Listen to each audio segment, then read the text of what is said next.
नमस्कार, मैं हूं आपके साथ शिवानी रतूड़ी और आप देख रहे हैं कैपिटल टीवी बिहार। बिहार की राजनीति एक बार फिर दिलचस्प मोड़ पर है।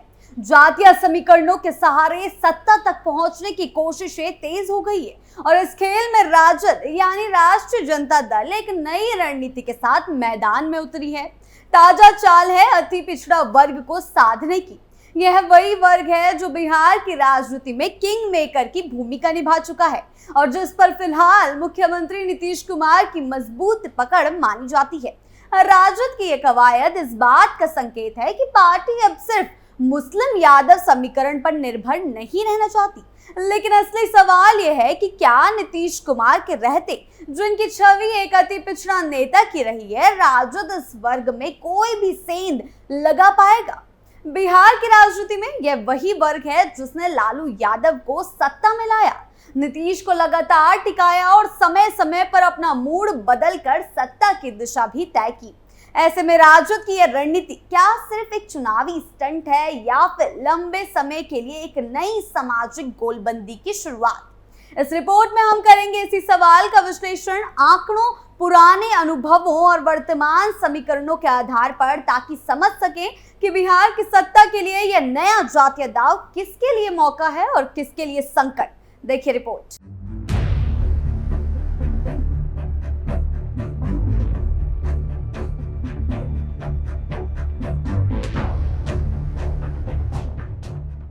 राष्ट्रीय जनता दल में संगठनात्मक पुनर्गठन की बड़ी घोषणा करते हुए नेता प्रतिपक्ष तेजस्वी यादव ने मंगनी लाल मंडल को बिहार प्रदेश अध्यक्ष नियुक्त किए जाने की जानकारी दी है।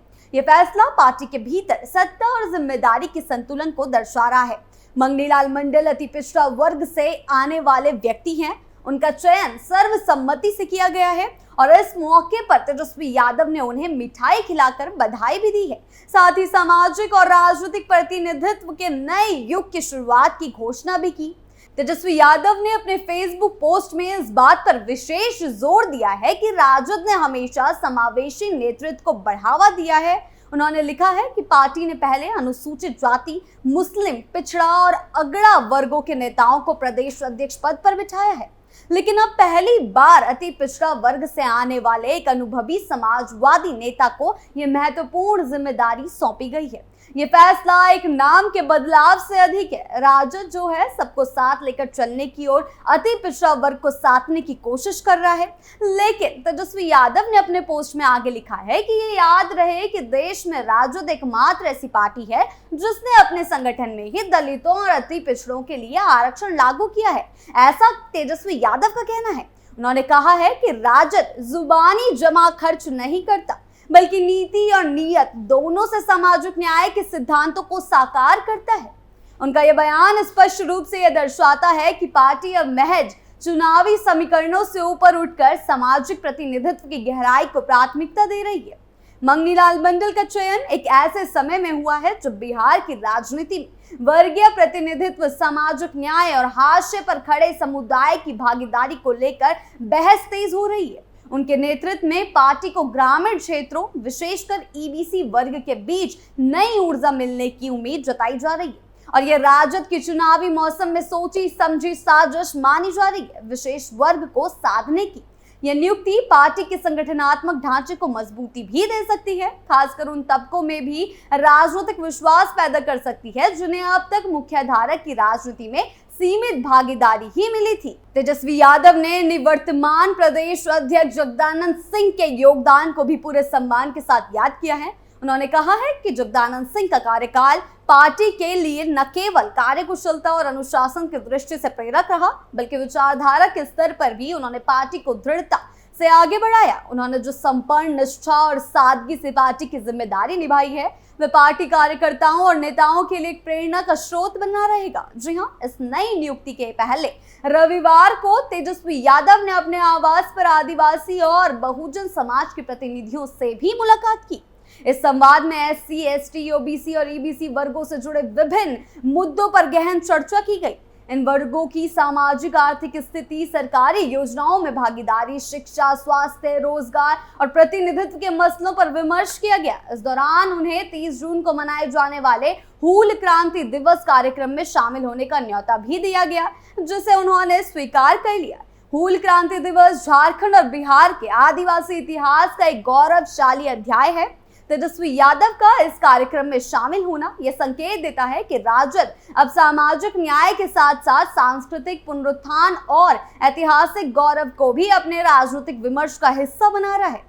मंगनीलाल मंडल की नियुक्ति को लेकर पार्टी के भीतर उत्साह का माहौल है। कार्यकर्ताओं को अब उम्मीद है कि नए अध्यक्ष के नेतृत्व में पार्टी का जनाधार और अधिक मजबूत होगा, जिससे पार्टी हर स्तर पर मजबूती से खड़ी हो सकेगी। यह भी संभावना जताई जा रही है कि आने वाले विधानसभा चुनावों में पार्टी इस नए सामाजिक समीकरण के साथ रणनीतिक बढ़त हासिल करने की कोशिश करेगी। कुल मिलाकर ये कहना गलत नहीं होगा कि राजद ने इस निर्णय के माध्यम से न केवल एक नया अध्यक्ष नियुक्त किया है, बल्कि एक नई राजनीतिक दृष्टि और दिशा का संकेत भी दिया है। मंगनीलाल मंडल का नेतृत्व पार्टी के लिए संगठनात्मक और वैचारिक स्तर पर कितना प्रभावी सिद्ध होगा, यह आने वाला समय बताएगा। लेकिन वर्तमान संदर्भ में यह कदम राजद के लिए एक नई शुरुआत का प्रतीक है। लेकिन नीतीश कुमार ने भी पहले से ही पिछड़े वर्गों के लोगों के लिए कई प्रकार की योजनाएं निकाली हैं, तो राजद के लिए ये इस चाल में कामयाब हो पाना इतना भी ज्यादा सरल नहीं होगा। देखना यह होगा कि क्या जनता राजद की इस नई चाल के बाद लालू के जंगल राज को भूल पाएगी। बिहार की राजनीति में जहां जातीय और सामाजिक समीकरण सत्ता की लड़ाई में अहम भूमिका निभा रहे हैं, राष्ट्रीय जनता दल ने अब अति पिछड़ा वर्ग को अपनी नई रणनीति का केंद्र बनाया है, जो बिहार की राजनीतिक ताकत का एक बड़ा हिस्सा माना जाता है।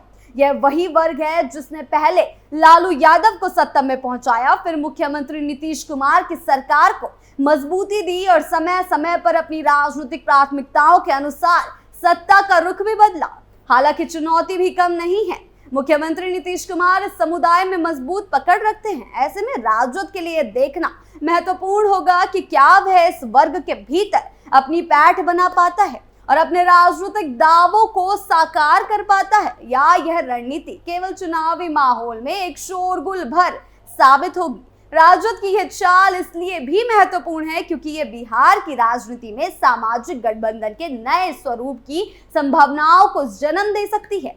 यदि राजद इस रणनीति में सफल होता है तो यह बिहार की राजनीतिक धारा को पूरी तरह से मोड़ सकता है और परंपरागत गठबंधनों की सीमाओं को तोड़ते हुए एक नए युग की शुरुआत कर सकता है। वहीं यदि यह प्रयास नाकाम रहता है तो पार्टी को फिर से पुराने समीकरणों में फंसा रहना पड़ सकता है। इस पूरे परिदृश्य में अति पिछड़ा वर्ग की भूमिका और उसकी राजनीतिक प्राथमिकताएं बिहार की आगामी राजनीति के लिए निर्णायक साबित होगी। राजद की इस नई रणनीति में सभी की निगाहें टिकी हुई हैं कि आखिरकार ये बदलाव बिहार की सत्ता की तस्वीर को कैसे बदलता है। तेजस्वी यादव का यह दाव आने वाले चुनावी रण में कितना कारगर होगा, ये तो वक्त ही बताएगा। लेकिन इतना तय है कि अति पिछड़े वर्ग को साधने की इस कोशिश ने बिहार की राजनीति में हलचल जरूर मचा दी है।